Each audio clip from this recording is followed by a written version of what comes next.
Good morning, everyone. We are happy to have Dr. Case with us today. How about that? Our topic today, can Christianity survive the 21st century? He continues to offer thoughtful presentations and always gives us something to consider and ponder. Welcome, Dr. Case. Oh, yeah, Bob. I give you some other names that I'm called, but probably, is this mic working now? I just want to check and make sure. Okay. First of all, I want you to know I didn't get, yeah. Can everybody hear Bob? Okay, if you can't hear Bob, please let us know. Yeah. I want you to know I didn't get dressed up for you, but today's a working day. When I'm done here, I've got to go to work. But I did wear my Detroit Tiger tie in honor of Miguel Cabrera's 3,000 hit, 500 home runs, and hopefully 600 doubles. So anyway, so you can tell that I'm a baseball fan anyway. So, and yet I'm kind of, I guess, kind of dressed up. I would like to ask you to do me a favor, and that is, I have no more topics to come to do to all. I mean, I just can't think of any. But as we go through, if there's something in here that you think you'd like to hear more about, if you would write that on your evaluation, that you would like to have, something around that, I'd be glad to consider it at least. But so we're going to be talking about, will Christianity survive the 21st century? And my answer to that is, I haven't got the foggiest idea. In some manner, I think it will, but it will not look anything like we see it today. I'm going to give some, what I consider to be conclusions that I'm not going to justify, but just to show where I'm heading. I think one of the problems we've had in Christianity is that we have not taken evolution seriously enough. And we haven't realized that all things evolve, including churches. If you look back at the church over 2,000 years, it is very different today than it was 200 years ago, 1,000 years ago. And so when we ask, will it survive? I think we have to take evolution more seriously rather than less seriously. And this is kind of my conclusion. I'm not going to try to justify it. I'm just letting you know that this is what you have to believe, okay? John Hall, one of my favorite authors, is a lay theologian of the Roman Catholic Church. And he gives an example that in evolution, it's like having 30 volumes of 450-page books. And that the Big Bang is page 1, volume 1, about 14 billion years ago. And then he gives the example of how out of a lifeless, as far as we know, unconscious universe, humanity has arose. And that according to him, if we had those 30 volumes of 450 pages each, the dinosaurs don't appear until the 384th page of the 30th volume. And that mammalian life doesn't come in until the last 66 pages of it. And humanity, as we know it, comes in the last paragraph of the 30th volume on page 450. And so what he says is that it has taken 14 billion years to get where we are now. And he says, so where are we heading? And I happen to agree with him. Number one is that we owe a tremendous debt to science, particularly evolutionary science. However, that evolves too and changes and is not evolved changing. So when we think about the church, when we think about religion and where we're headed, we need to be talking not just in terms of tens or decades of years, but we need to be talking in terms of hundreds and even thousands of years of where are we headed? Are we headed to what they call just the dissolution of the universe? It gets colder and colder, or does it come back and do the big crunch? Part of the questions we have to ask are, is there a purpose or an end game to evolution? And there is some significant paleontologists, evolutionary paleontologists, out of the University of Cambridge and the University of Oxford and Harvard, who deal with this issue of convergence, which says that evolution isn't totally blind, but it has an element of convergence in it. That we'll just leave it there. But what the idea is that we are going somewhere. Things are converging. And I think as a church and as Christians, we can't think about going back to the 1950s or the 1940s or to the time of the Bible. We have to be looking to where we are headed in the short future and the long future. The problem many Christians have with evolution has nothing to do with evolution itself, but has to do when people like Dawkins and others take on the philosophical implications of evolution, which they have about as much knowledge of as I do of taking on the doctrine of evolution itself.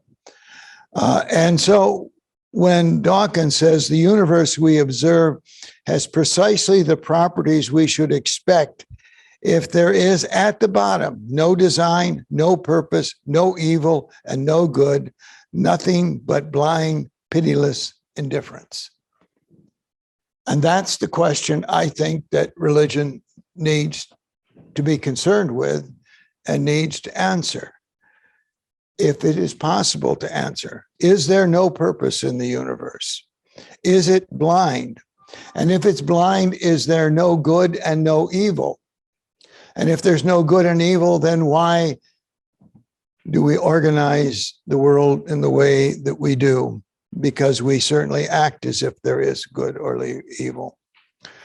But I think that's the question that we need to look at. And John F. Alfred North Whitehead, a great philosopher, and Teilhard de Chardin, a great philosophical theologian, John Hout and others are trying to tackle this problem of saying yes to scientific evolution in all of its glory and being thankful, but also saying that it doesn't deal with some issues and that those issues are being dealt with by it very improperly and incorrectly. Now, one of the things that's happened to the church is that we have choice. And if you look back in history, you were either Catholic or Catholic. I mean, there was just, in Christendom, there was one choice, maybe different flavors of Catholicism. But until the Protestant Reformation, well, when the Orthodox Church broke off from Catholicism, but I'm talking about Western Christianity here, you had a choice, and that was to be a Catholic. Protestantism came along, and it came in different flavors. It came in the Lutheran flavor, the Reformed flavor, the Anabaptist flavor came down in different flavors. So all of a sudden in Christianity, you had the choice between 5 different flavors of it. Oftentimes it was determined by the prince or whose society in which you resided. So if you go to Germany, for example, it's very easy to tell who the prince was when the Reformation occurred, because one town will have a very small Catholic church and a huge AKU church, the Evangelical Church of the Union, because that prince happened to be on the Protestant side. You go to another town, it's got a huge Catholic church, little Protestant church, and its history is that the prince back when the Reformation occurred was Catholic rather than Protestant. But now you have different flavors of Christianity that you can do. Even coming around a little bit later with the Book of Common Prayer, the Episcopal flavor, which adds really kind of a third strain to that. I do realize that. And then you come to the United States, and people don't realize it, but in the United States, in the colonial period, we're talking in the 1700s, roughly 15% of the colonists were churchgoers. Now, that oftentimes shocks people because we think of the colonial period as being a very religious period. But studies that I have read, and there are some excellent studies on this where they've gone through and actually counted church records to see how many people were in churches. I was taught in seminary that in the early colonial period, about 17% were churchgoers, and not saying Christian, but were churchgoers. Now that figure has been dropped 2% to roughly 15% were churchgoers, which meant that the other 80-some% had all sorts of different beliefs. I mean, they believed in witchcraft, they believed in astrology, they believed in a whole bunch of things. And so it wasn't like, well, back when the United States was formed, everybody was religious and everybody was going to church. A lot of the leaders did, but even there, it was different. Of the signers of the Declaration of Independence, there were several who were not what we would call Christians. They were deists, meaning that they believed that there was a God, that God created things, then God left pretty much the world alone, and they would go to church because that's where they needed to go. But for example, Thomas Jefferson has the famous Jefferson Bible, where he cut out the resurrection, he cut out the birth narratives, he cut out all of the various miracles of Jesus, and created his own Bible, which you can still buy on the internet, by the way, at Amazon. And it is basically says, yes, he was a Christian in the sense that he followed Christ's moral examples, but he didn't believe in the Trinity. He didn't believe in the divinity of Jesus. And he was not the only one of the founding fathers or the writers of the Declaration of Independence. Not all of our presidents have been Christian. Now, this is a technical definition, but I think it's an important one. Many were deists or Unitarians, and Unitarians are not considered Christian because they are Unitarians rather than Trinitarians. And so, although they would follow Jesus as an example, they wouldn't technically be called Christians in terms of believing the doctrines of the church. And so, even then, there was a lot. And one of the major religions in the 18th century and later on was the Masonic orders. I think all but one of the signers of the Declaration of Independence was a Mason. I could be wrong on that, but if I remember right, all but one. And many of them, and when I was in Lewiston, I had people who said, I don't need to go to church. I belong to the Masons, and we believe in God, and I get my religious stuff there. And they were very happy not being members of the church. And if you come here to the Alpena, I don't know how many churches we have in Alpena now. I remember one time I counted up and we had 32. Now, I wouldn't be surprised if we had a little more, a little less than the 32, but we had 32. Those are all different flavors of Christianity, and they don't get along. You could say they're almost at times you wonder if they are all from the same Christian understanding of what Christianity is. There are churches in this community that consider me a prime candidate to go to hell, and that I'm not a Christian, that I have betrayed Christ. And I guess you could say that those are different choices. So we have here several choices. And so the fact that there are different choices has always been part of what it means in American Christianity. The idea of making a choice. Now, do I believe that the church is going to die? And the answer to that is no, I don't.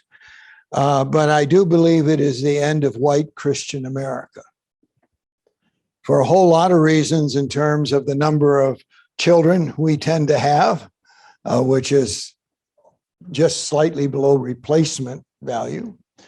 When I came here to Alpena in 1984, we had over 50-year members because we were planted, right? I mean, people could trace their lineage back to when their parents went to church at the Congregational church and their grandparents went to the Congregational church. Now their kids and their grandkids are going to the Congregational church. Well, that is just kind of dissolved also because I look at my own family and I'm lucky I have 3 of my 4 children that live in the Alpena area, but most of my friends, their kids are scattered all around, which means that they don't just automatically go to their parents' church. They have a choice. When I entered the ministry 50 years ago, 53 years actually, denominational was important. In other words, people would come to Lewiston or they come to Alpena and they come in the church and they would say, I'm United Church of Christ. I'm a Congregationalist. I'm an Episcopalian. I'm a Methodist. And so I come and join the Methodist Church. As I prepared to retire from the church here in town, people were going to the Presbyterian, the Episcopal, Factoryville Bible Church, and they were going and taking in a whole bunch of different churches and then deciding which one they wanted to go to. So in some ways, that whole idea of families staying in a tradition has been broken for a long time. And also because you move so much these days, you are in places where you have to make that church over and over again. And sometimes you don't settle down long enough to establish roots in a given community and so on. So the phrases that are used are simple. SBNR, spiritual but not religious. And you hear, if you're working with Church to America, that is a term you hear over and over again. And if I was to ask you to read one book, it would be Spiritual but Not Religious by Fuller. This is probably the best of several books I read preparing for this. And by the way, my wife says, quit buying books. So anyway, so the idea is people are looking for spirituality, but they say they're not religious. Well, what do they mean by that? Does it mean the church is religious but not spiritual? Is that the issue? That the problem with the church is that it is not spiritual enough, and the people who want to be religious, spiritual but not religious, do not find their spirituality answered in the church as it is now constructed. And so it's a problem not that people are not religious, but they're not churched. And they don't want to be church because the church does not answer their spiritual questions. It isn't that they don't have spiritual questions. It's that the church is not addressing them, or at least in a way that they feel is important. When I taught philosophy and ethics and religions of the world here at Alpena Community College, I usually had my religions of the world class was usually full. And all of those students had sometimes very profound religious questions. And I would ask them, I would say, well, why don't you go and talk to your pastor? And they would say, oh my God, I would never do that. Because they thought, number one, the pastor wouldn't really listen to them, but try to make sure that they believed exactly what the pastor believed.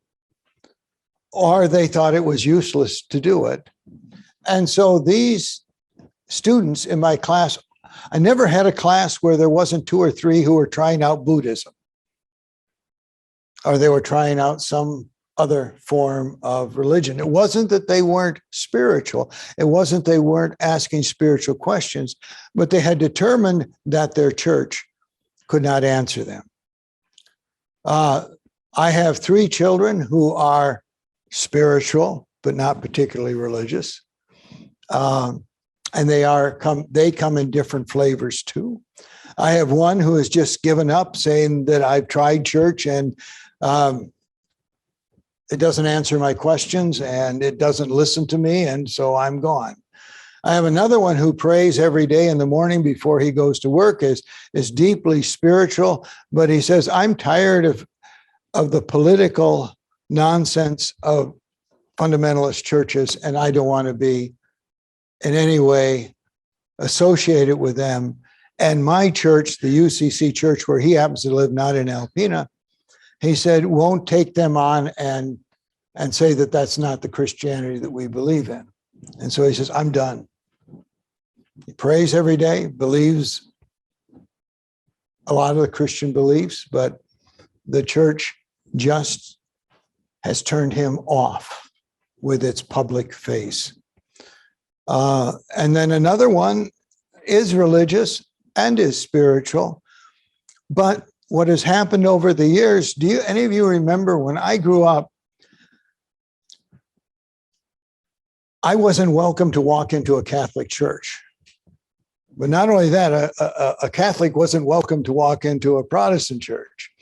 And when my brother got married, he got married to a Missouri Synod Lutheran, or no, he got married to a Catholic, and my Missouri Synod Lutheran grandmother would not go to the wedding. And so that kind of stuff. So now my one child is married to somebody who is Catholic and is a lapsed Catholic. And so she tends to be a lapsed Protestant. And their kids tend not to go to church because the parents don't go to church. Does that make sense to you? You understand what I'm saying? And so there are a whole lot of reasons why people, it's not that they're not interested in spirituality. It's not that they don't ask spiritual questions. It's just that they find, A, the church is totally irrelevant to answering them. The church won't answer them. Or the church is just living in a different century. Anti-science, anti-social progress, whatever. And I've talked to many young people who say to me, I know what the church is against. I have no idea what it stands for. Because what they hear from the church and from televangelists and other places is a list of things that you cannot believe to be a Christian. And so that tends to turn them off. So the question I want to ask is it possible to be both religious and spiritual?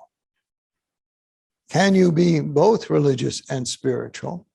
Or is it simply that we are religious and spiritual, we're just not churched?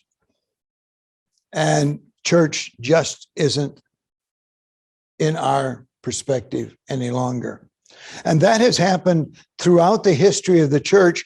There have been whole revolutions based in significant countries, we haven't got time to go into that, who the rise up against the church brought in a whole bunch of unspiritual, unchurch-going people, because the church was seen as being in cahoots with the government or in cahoots with some sort of, in cahoots, is that a theological term? I'm not sure. So the one person says that the phenomena is increasing so rapidly that unbelief now represents the world's third largest religion. Christianity, Islam, unbelief. I would disagree with that and say every human being has beliefs, so I don't think unbelief is a word that you can use.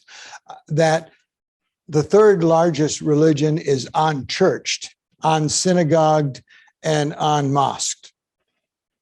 It's not that they're not asking religious questions. It's not that they are not spiritual people. And that for many people, the church is terminally ill. And one of the things is that as you talk to people and as you read the literature, they don't believe in God. Now, that's interesting, because depending how you define that, neither do I. We all have different understandings of the word God. When I read Dawkins' books, which are strongly anti-religious in many ways, I agree with 90% of what he says, because I don't believe in that God either. And so the problem is that it isn't that the divine is dead, but the word God is dead. You hear people saying, I don't believe in God anymore, but that doesn't mean that they don't believe in a transcendence.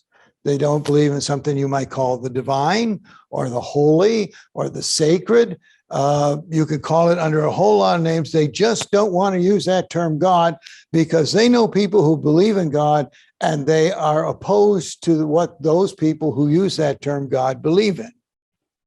And it could be something like anti-gay or anti-abortion, or pick your thing. And when they associate God, instead of associating God with the holy or the sacred or some transcendence, they associate God with a particular understanding of God, which they disagree with.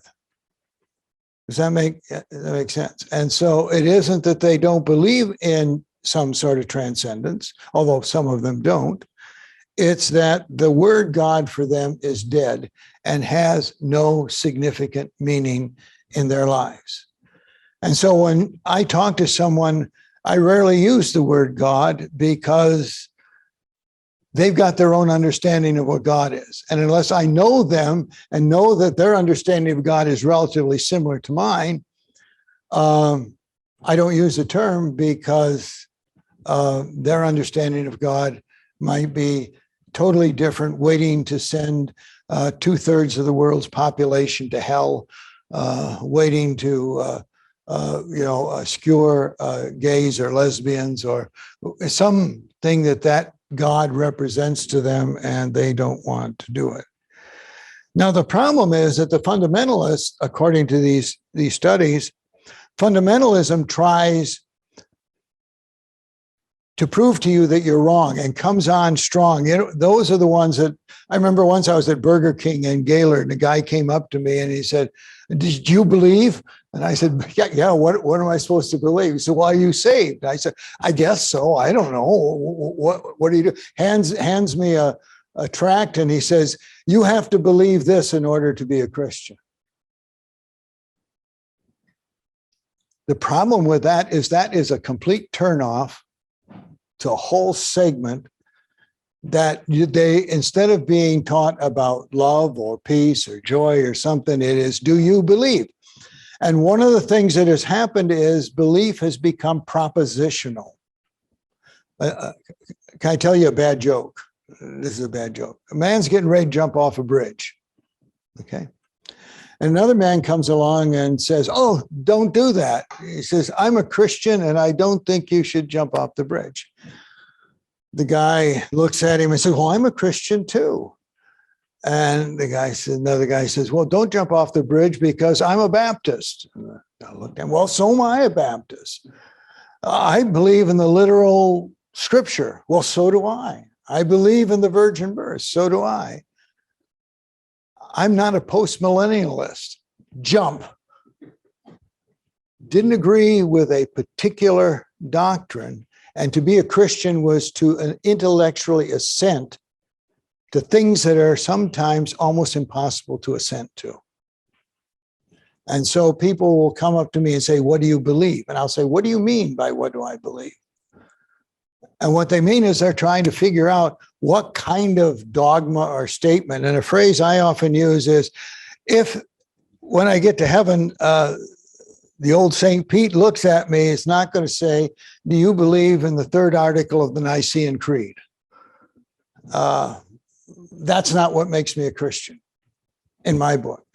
But for a lot of people, to be a Christian is simply to intellectually assent to something rather than to be transformed by something, to be different. And so if you assent to certain statements, depending on the church and the denomination, then you are a Christian. And you just look out here. Can you imagine looking from the outside at the churches in Alpena saying, I went to Factoryville Bible Church outside of Lewiston.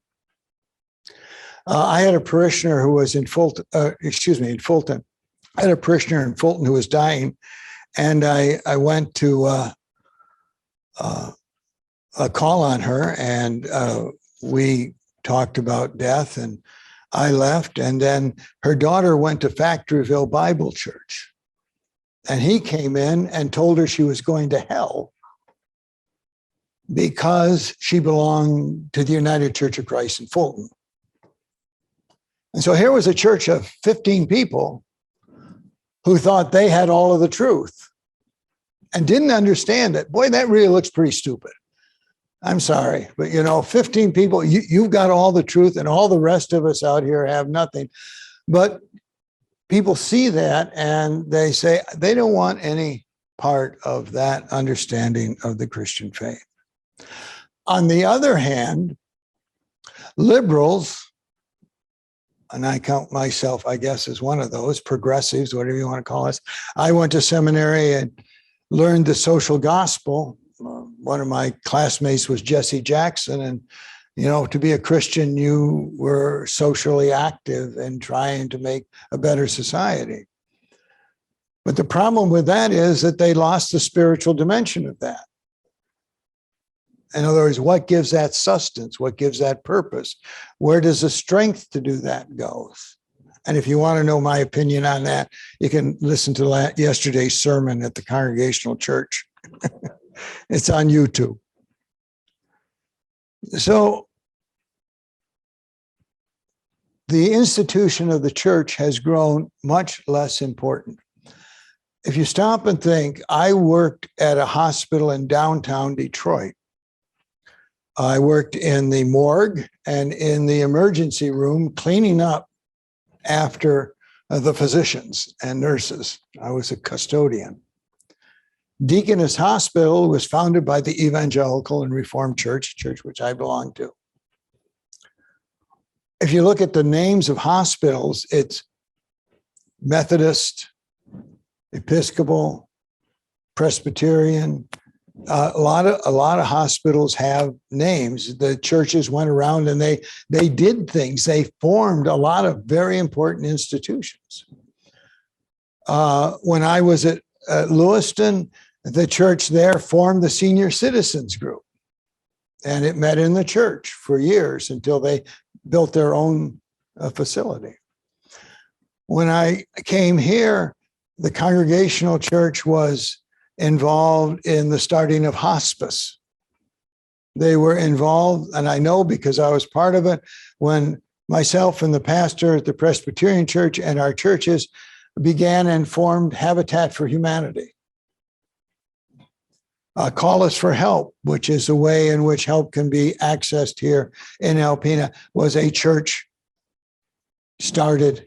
The Ministerial Association actually started that because of the mission board at the Congregational Church. The church was seen as doing things constructive in the community. Most of our churches, a lot of our churches had nursery schools in them. And those nursery schools were started oftentimes by the churches themselves. Well, those things have moved off, right? If you ask somebody now, look at all of the universities and colleges across the United States that were founded originally as religious institutions. University of Chicago, Harvard, all of those were founded by churches. In fact, University of Chicago, up until relatively recently, had to have 3 clergymen on their board. Now, it's not true now, but it wasn't that long ago, and they had to have 3, and they were clergymen too, by the way. But now people who, you ask somebody here who's involved in habitat, and you say, what's the religious foundation of that? What? No, they don't know. They have no idea. And because a lot of us said, no, we want this to be taken over by the community. We don't want this to be just narrowly defined. We want the community to be involved and to participate, but you lose your identity. And so now oftentimes young people ask me, what are you doing for the community? And I could list all of those. I can list, for example, the church I belong to ordained its first openly gay pastor 50 some years ago. 50 some years ago. Now, some people will then walk away from the United, in fact, many of our churches did. They walked away. And you see where we're fragmenting ourselves, and that is important. Now, two things, and then I'll stop for some questions. One of the things that we have lost is meta-narratives. And what I mean by meta-narratives is that there are narratives that hold people together, that we are, I believe, a story people. It's the stories that we tell each other that gives us purpose and unites us together. And so to be a member of the a citizen of the United States, it isn't you have to, well, unfortunately, that may be more true in some instances, a certain ethnic. But if you know the story of the founding of the United, if you know the story of the Constitution, story of the Declaration of Independence, if you're a Christian, you know the story of Christianity. Well, all of those meta-narratives, those big overarching narratives are falling apart. And when I see build that wall, build that wall, build that wall, do you know what I see? Yeah, do you care? What I see is a religious expression of somebody looking for purpose, looking for a story that gives their life meaning. And that almost sounds like a church liturgy. The speaker says something, the congregation responds. Lock her up, lock her up. That gives identity to those people. And one of the reasons it's hard to convince them that building that wall is maybe not the best thing to do is because that's what gives them meaning. They cannot let go of that because that's their narrative. That's their story. And each of us has narratives and stories. But if we don't have a story that we share together, then we are going to fragment into individual stories or group stories. And so we each go to our tribal corners. You see what I'm saying? Each of us goes to our tribal corners, whatever tribe we happen to belong to. And because our tribe gives us meaning, anybody who doesn't belong to our tribe is wrong. Right off the front, right off the bat, you're wrong because you're not part of my tribe. And what the writer said is one of the things that has happened is as things become more uncertain, the more people want a strong armed narrative to give them security. And so the narrative has to be much more clear and much more tribal.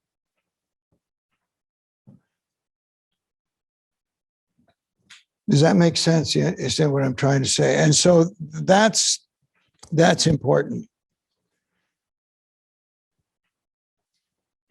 The other part is that, like I said, we have reduced religion to propositional statements. And the thing is, when I was at seminary, I had this professor who used to drive me crazy, drive all of us crazy, because he would ask a question. We'd come up with this very erudite answer that we knew was right. And he would stand up there and he would say, so what? So what? And that's the question I posed last Sunday. I said, we just went through the period of the resurrection where we celebrated the resurrection of Christ. I said, so what? What difference does that make in my life? What difference does that make in your life? I mean, is it just, well, okay, I believe in the resurrection. Well, if that's what it is, then Christianity ought to die, in my book, because it has lost its transforming power to make us better people and to make us closer to the divine or the holy or the sacred or whatever you want to call it. Science can give us facts, but facts do not give us meaning. And that's what a lot of young people who are spiritual but not religious are looking for. They see science, and they have called it now scientism, which is making science a religion because you believe in science, right? That's a religious statement. Do you believe in science? Yes, I believe in science. That's a statement of belief. And then, because you know the fact, I know that the universe, at least I think I know, I've been told, I believe it, is 13.8 billion years old. I know how long humanity has been on this earth. I know, for example, that there are, what, Henry, 1 billion stars in the Milky Way galaxy, and there's 1 billion galaxies. So now there are 1 billion stars in our galaxy, but there's 1 billion stars, 1 billion galaxies outside of our galaxy. I go up and look at the Hubble telescope. I see that. But what does it mean? What is the meaning of the fact? How do I live a meaningful life in the midst of that? Well, if your church is denying the possibility of evolution, denying the fact that the universe is 14 billion years old, that, what is it, Henry? The Earth is 4 billion, something like that, years old. Somewhere around 4 billion years old. And humanity's been around for, and yes, we did evolve out of a single, but that doesn't give any meaning. It gives me facts, but no meaning. And so people are looking for narratives that honor the facts and the world as it is, or at least as we best can understand the world to be, and find a narrative that gives their life meaning in the midst of that world.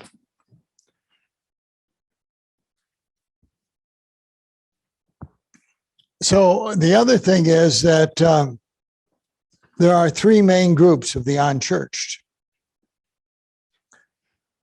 And they all agree that we have greater material knowledge at the expense of spiritual or emotional insight. That we have called STEM the center of the universe, and we've lost poetry and music and ways in which we all find meaning in our lives has fallen away.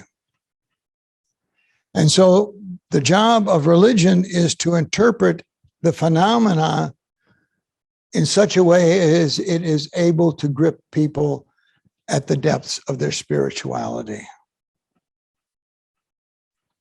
Now, there are 3 different types of unchurched. The first is we're secularists. We don't believe in God. I don't care about the church. That's all passé.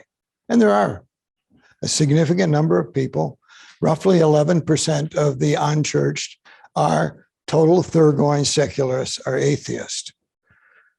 The second group of the unchurched is those who are ambiguous. And those are the ones who come to church 6 times a year, but they never join. They can't quite break away from it, but they can't quite commit themselves to it. And it doesn't quite answer their questions, but they keep hoping that something will happen at the church that will answer their questions. They're what we used to call C&Es, right? Show up on Christmas and Easter for the big celebrations. And they're hopeful They're hopeful that the church will be able to help them, but they're disappointed over and over and over again. And then the other group is mainly the younger group. About 20%, 21% of the unchurched of Americans are unchurched in this category. They consider themselves searchers, spiritual, but they do not consider themselves religious. And the younger you get, the higher that goes. It's roughly 21% over the entire country are considered to be spiritual, but not religious. In the younger cohort, and we're talking from 18 to say 35, 40, something in that range, it's last time they did a thing, it was 41%, and now it's over 50%, they think. Although I haven't been able to see a study that says that. Everyone is pretty sure that now more than 50% of people under 35 are no longer involved in the church. And one of the things that happens is that the further you get away from church, the less likely that you'll come back. An example that is used is, I like picking on Henry. Henry's a good friend. I like picking on Henry. If all of a sudden Henry wanted to become a Buddhist, that sounds pretty good, doesn't it? Sounds like too much work. Yeah. Well, that's the problem. If you've not any experience with that, and you go into a Buddhist temple, you have no idea what to do. Last 2 weddings I performed. People who grew up in the church, right? Not always the Congregational church, but grew up in the church. One of them looked at me and said, I don't want to embarrass my friends. And I said, what do you mean you don't want to embarrass your friends? None of us know the Lord's Prayer. We don't want it used in the wedding ceremony. Now, that person is going to have a hard time going back to church when they walk in and they're singing doxologies and they're doing all sorts of things that the people who belong to that church just walk in and take it for granted. It's like when I walk into, my brother is a Byzantine Rite Roman Catholic and belongs to the Ukrainian church in Apopka, Florida. And I walk in there and it's the Eastern Rite and there's incense and icons and everything around. And I go in there and I sit down and I'm looking around waiting for somebody else to give me the cue where I'm supposed to stand up or sit down. They're going through their book. I have no idea I have no idea where I am in the book of Common Prayer. And so it's hard to break in once you're out. The other wedding I went to, and these are really good. I want to tell you, these are really sharp young people.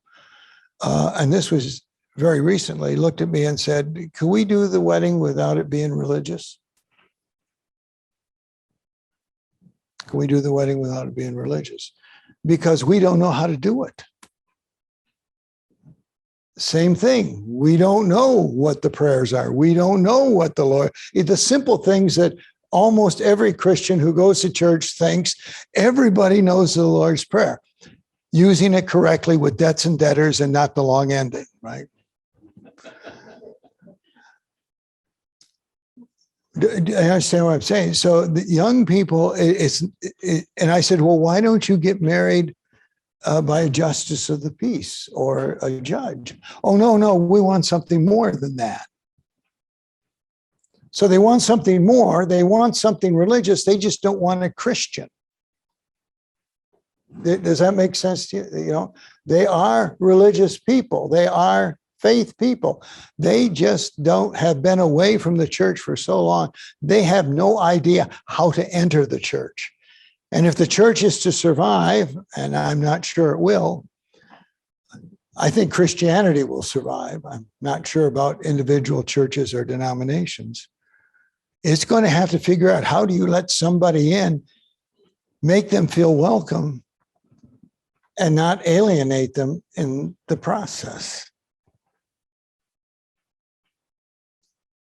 And so one of the things that has happened is we need to find balance between our beliefs and our actions so that our actions and our beliefs coincide.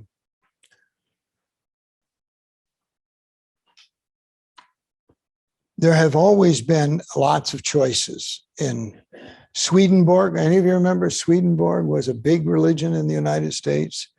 Rosencarianism, what do they call transcendentalism?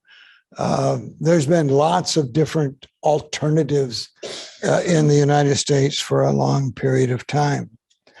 Now, I've lost my place here, and what I'm looking for is something that I wanted to share with you. Okay, here, according to Fuller, there are five major themes that are in every, I have trouble with almost every person who is spiritual but not religious. First is that they are concerned with the individual right or duty to establish his or own criteria for belief. In other words, it has to be mine. I'm not going to take yours just because you say so. I need to make that mine. I did my doctoral thesis on faith development. And part of the problem is that churches have forgot that faith develops. It isn't something that is. And that part of faith development is doubt and anguish and the dark night of the soul, and that it takes a lot of energy, and one grows in one's faith or one stagnates in one's faith. And many of our churches have not grown in the faith, but they've stagnated. And they keep pulling young people back into the stagnation that is the church. So they say religious belief must be tested by personal experience. They believe that there has to be an element of experience. In other words, they want to experience transcendence, holiness. Pick a word, because they use all sorts of words except, what word won't they use? Almost universally. God. Because that God to them is dead.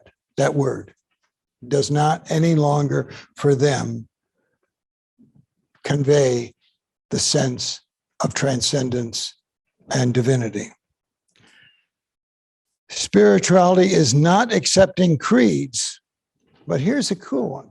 Almost all of them. Spirituality is not accepting creeds, but cultivating mystical experience.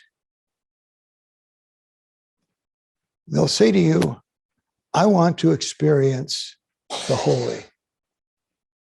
I want to have that. I don't want somebody to tell me about it. I just don't want to say it. I want to experience it. So religious, spiritual but not religious, are very experiential people. They want it matched with intellectual integrity. In other words, almost to a person, they accept science and the results of science. They just think science doesn't go far enough and doesn't help them where they need to be helped, which is to find some meaning in their life and some transcendence. And they don't want some church saying, well, this is what you do. They want to experience the holy. And that's what churches used to do. That's why we had all that incense and all that sort of stuff. They are impatient with institutional religion because it's stagnant and has not kept pace with evolutionary development.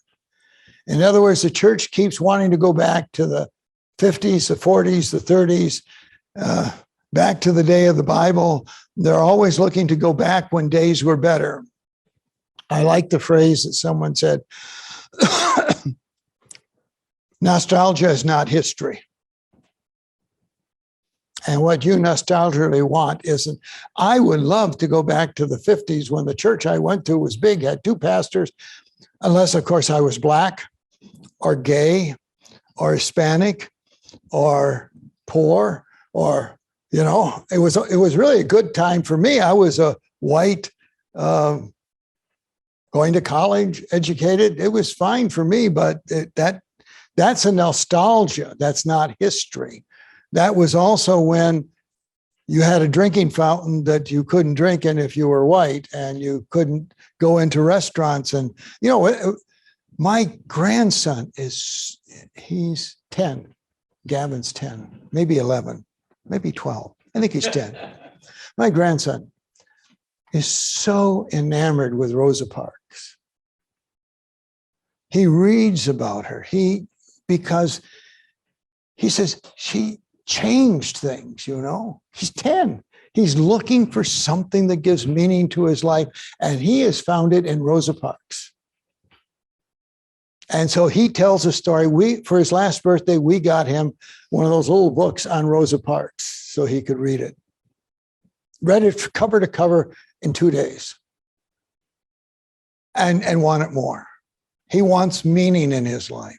And the church isn't given to Rosa Parks somehow gives his life excitement and meaning, and he's only 10.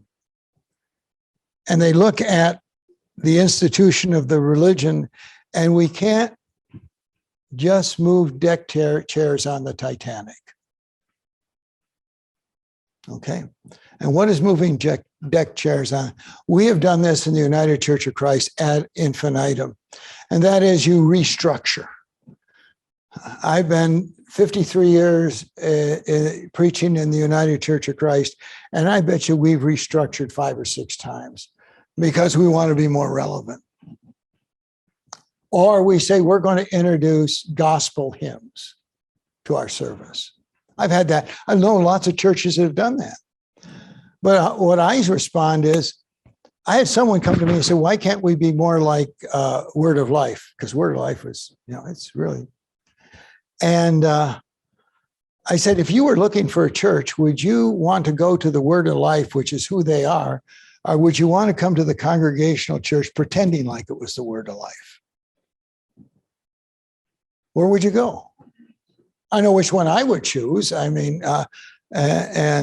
so there has to be an authenticity to the service, and an authenticity. You can't just pretend like you're somebody else, but you have to find a way to get that authenticity to bring that spirituality to the young people. They reject that human beings are born sinful, almost to a person. The idea of original sin. What they see when they look at young people, they look at themselves, they want to see hope in the future. And one of the ways they do that is by saying, we don't believe we were born bad. They actually believe what the scripture says when God saw it and said it was very good. And they are interested in exploring reality that lays beyond the physical universe.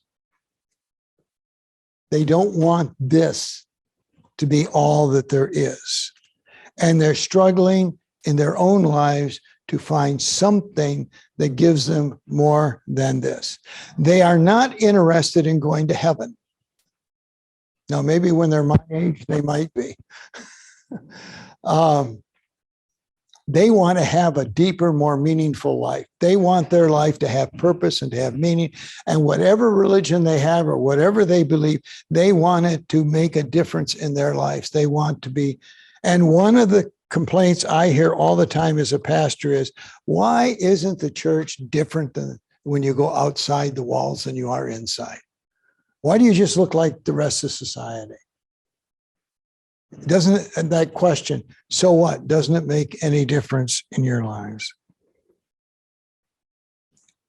I'm going to stop there. I've got more, but I want to give people a chance to agree, disagree, no cussing.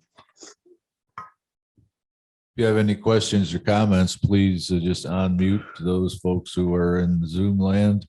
If there's anyone in here who wants to make a comment, ask questions, let me give you the mic first.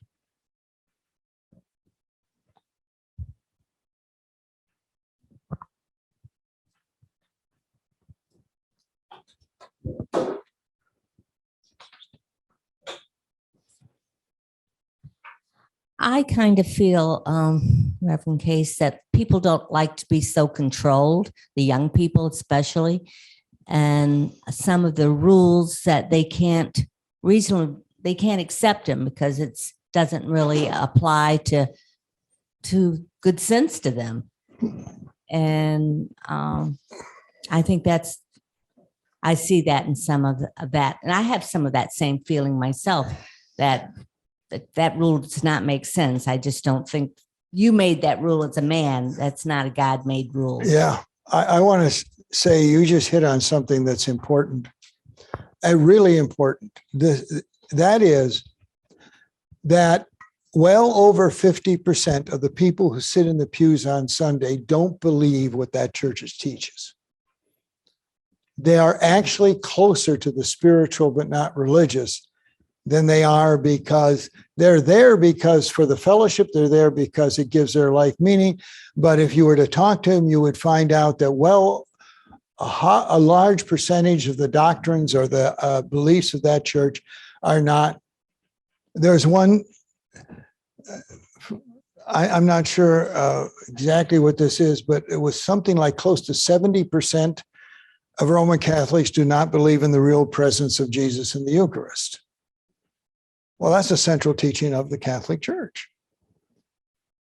Well, what do you mean by real presence? I know what it meant in the 12th century when we were using Aristotelian logic, but we're not Aristotelians anymore. Or they come in, and people who go to church faithfully who say, I don't believe the world was created in the 6 days. I don't believe what they're teaching about the Bible. But they have no place to go. Do you see? Right? So over 50% of the people who are sitting in church are closer to the religious, spiritual, but not religious people outside the church than they are many times to their pastor and to their teachings of the church. Is that so? What you're feeling is not what I'm saying. It isn't just the people outside the church. That feeling is you don't want to just simply be told what to believe, and they want whatever they believe to change their life to make it more meaningful. They do not want to retreat from the world, but they want to live in it.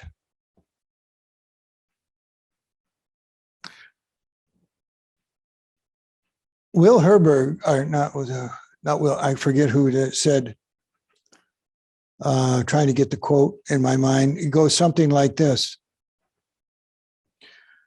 As soon as you cut a flower, it will begin to die. In other words, for a long time, we had this, the hospital just had their open house, and Ann Diamond, who was part of that, goes to our church. And so we had these, I mean, absolutely gorgeous flowers in front of the altar in vases that stood about this tall, and they were just absolutely gorgeous.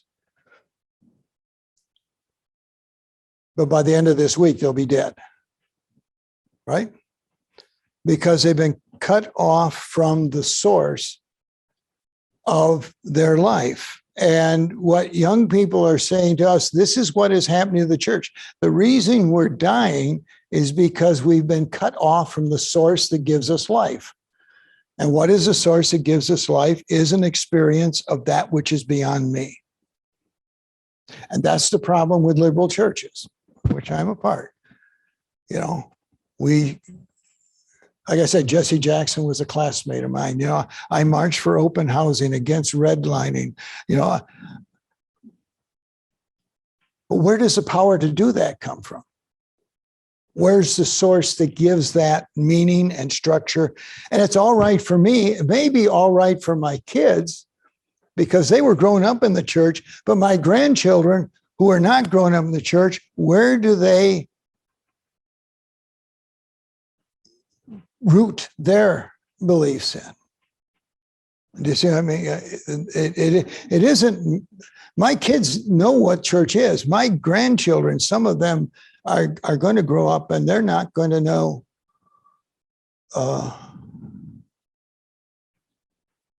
the good part of the church, let alone the bad part.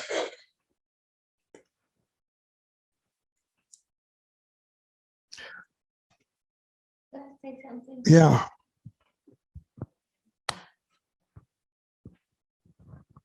I think that when I grew up, I had such faith in political power and that people would do what was right. And I believed in that. And today there's so much in our news media that makes you question so much and makes you angry. And I think the young people are dealing with that deeper than what. I have, everything I read says that they are morally incensed. They are. They are morally incensed at the positions that the church takes in so many instances. The problem is some churches take that position. Not all churches, but the ones that are on television and the ones who are growing, well, they're not anymore. Even conservative churches are the Southern Baptist Conference lost 200,000 members in 1 year. And when the Southern Baptists lose members, that's a big shed even for them. But they are morally outraged that the church takes stands against their friends and their families. I've been, like I said, this is my 53rd year in the pulpit. I've never been in a church at any time when there either weren't gays or lesbians in the church or children of people that are in the church or parents were. I mean, you know, but we never talked about that, you know, that it was there all the time. We just never talked about it. And now because more people are coming out, they have friends who are. And the church, it isn't that they're talking about some group now, they're talking about their friends. You know, is that I'm trying to answer what you said, but that moral outrage is a significant part of it. The other thing that happens is that when my son graduated from high school, true story, and he had several friends, you know, not 1,000, but he had several friends. He was the only one whose parents were not divorced. Okay. Right now, over 50% of people have parents who are divorced, which means children are shuffling back and forth and aren't in one church or one place or one setting. And so it says here, many millennials with single parents or living shared parenting arrangements were never taken to any religious service in their life because their parents were separated and for a whole bunch of reasons. They never went to church. Or not married. Yeah. One of the interesting things that I have, I find this funny. When I entered the ministry in 1969, and a couple would come in to get married, they would do everything, move heaven and earth to convince me that they were not living together. Everything they could think of, giving me phony phone numbers, phony addresses. I'm living with my parents. Open your eyes, you know, and now I would suppose, not recently, because I'm not that active in the ministry anymore, but I suppose over half of the weddings I performed were people who came to me because their church would not perform the wedding. And what does that do to their relationship to that church? You know, I'm divorced and I can't remarry. My pastor found out I was living with my girlfriend for 3 years. And then instead of saying, well, I'm glad you're getting married, it's like, well, you can't get married. What? And so they come over to the Congregational church, or sometimes Tom Downs, I don't know if you knew Tom, we'll go over to Tom Downs's church and say, you know, will you perform a wedding because I can't get married? And if a church refuses to baptize or marry or do a funeral even for somebody, or charge for it, which is even worse. I'll only do this if you pay me to do it. That's what we do. This business of religious freedom that seems to be invoked now, to me, seems almost a license to discriminate in the way it's being used. Could you explain that? Oh, Well,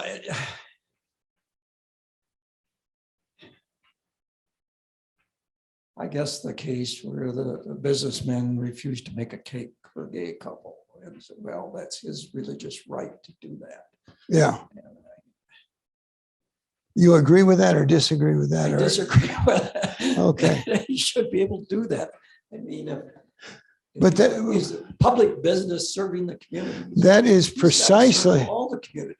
that He is, can't pick and choose. well, And that's, if what he wants to practice in his own family or in his own life, whatever. but see, that's because we've lost the meta narrative. You just gave me a meta narrative that if you're a business person serving the public, you have to serve all the public. That is a narrative that is no longer a part of our culture. It never was 100%, but there was a sense that if you had a business, you served whoever walked in that door. But then again, we always did that if you were Black or if you couldn't come in and serve.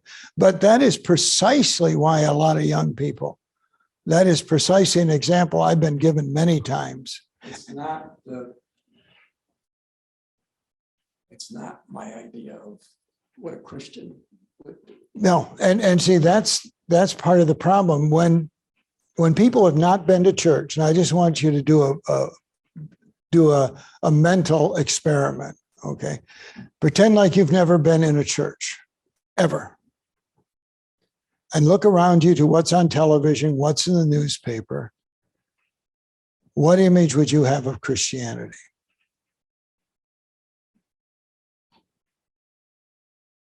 I mean, what do you hear?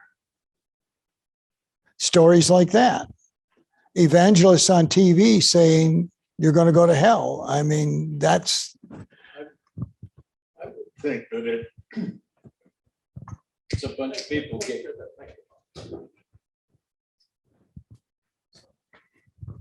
I would think when they walk in the door, they would see a bunch of people that are pursuing some kind of a strange mythology. Well, There's no concrete evidence for it. They're professing ideas that have no foundation, and they're engaged in some kind of a fantasy. that's exactly the way young people are. I have to be careful. Not all young people. I mean, we're talking about those who are unchurched. That's precisely what they see. But what they're looking for is not proof, but experience. They don't expect the church to prove everything. But if it's true, they ought to be able to experience it. Does that,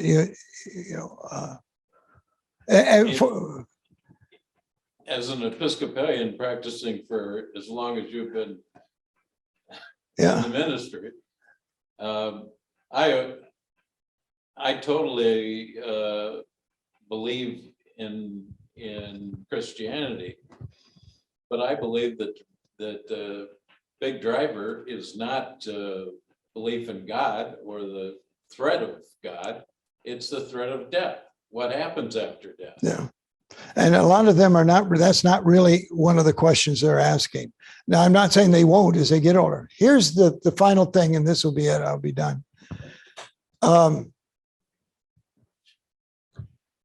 A study was done and they found out at the age of 38, that's the age we're going to do, which means you've probably been married, probably had some kids.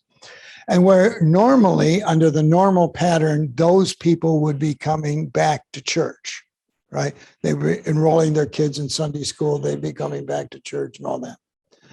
What they found out is their beliefs are almost exactly what they were back when they would go to church.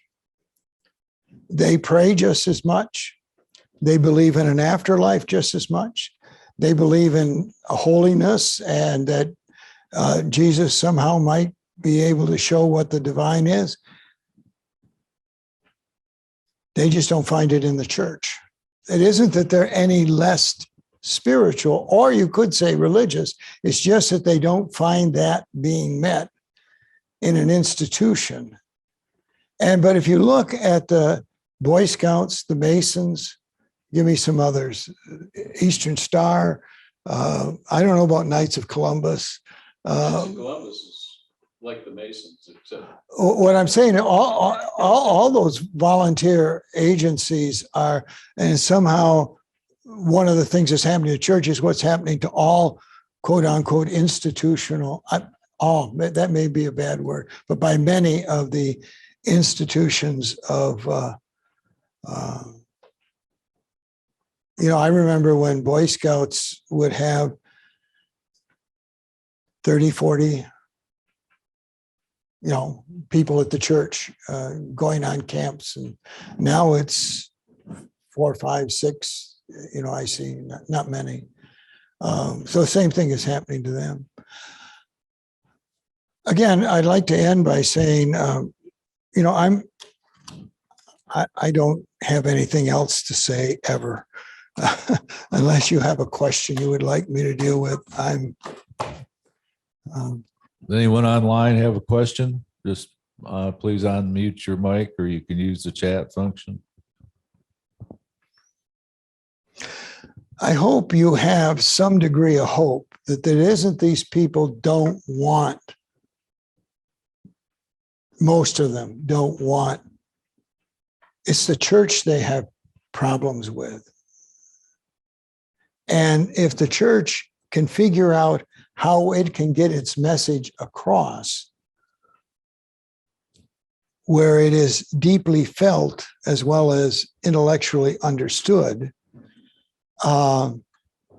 reconnect with its roots and start looking to the future rather than trying to imitate the past, I think that'll happen. If it doesn't, we'll see. I don't think faith will die. I don't think religion will die. It's just the form that we know today may not be around. And I think we need to talk about evolution of religion, just like we talk about the evolution of physical bodies and things, that everything, Henry, everything evolves or devolves. Or devolves, either evolve or devolve there. Yes, or ceases to exist, which is always a possibility when you look at evolution. And there's a lot of things. There are more things that don't exist now that used to exist than exist. So thank you very much. I hope that was helpful. Thank you, Bob.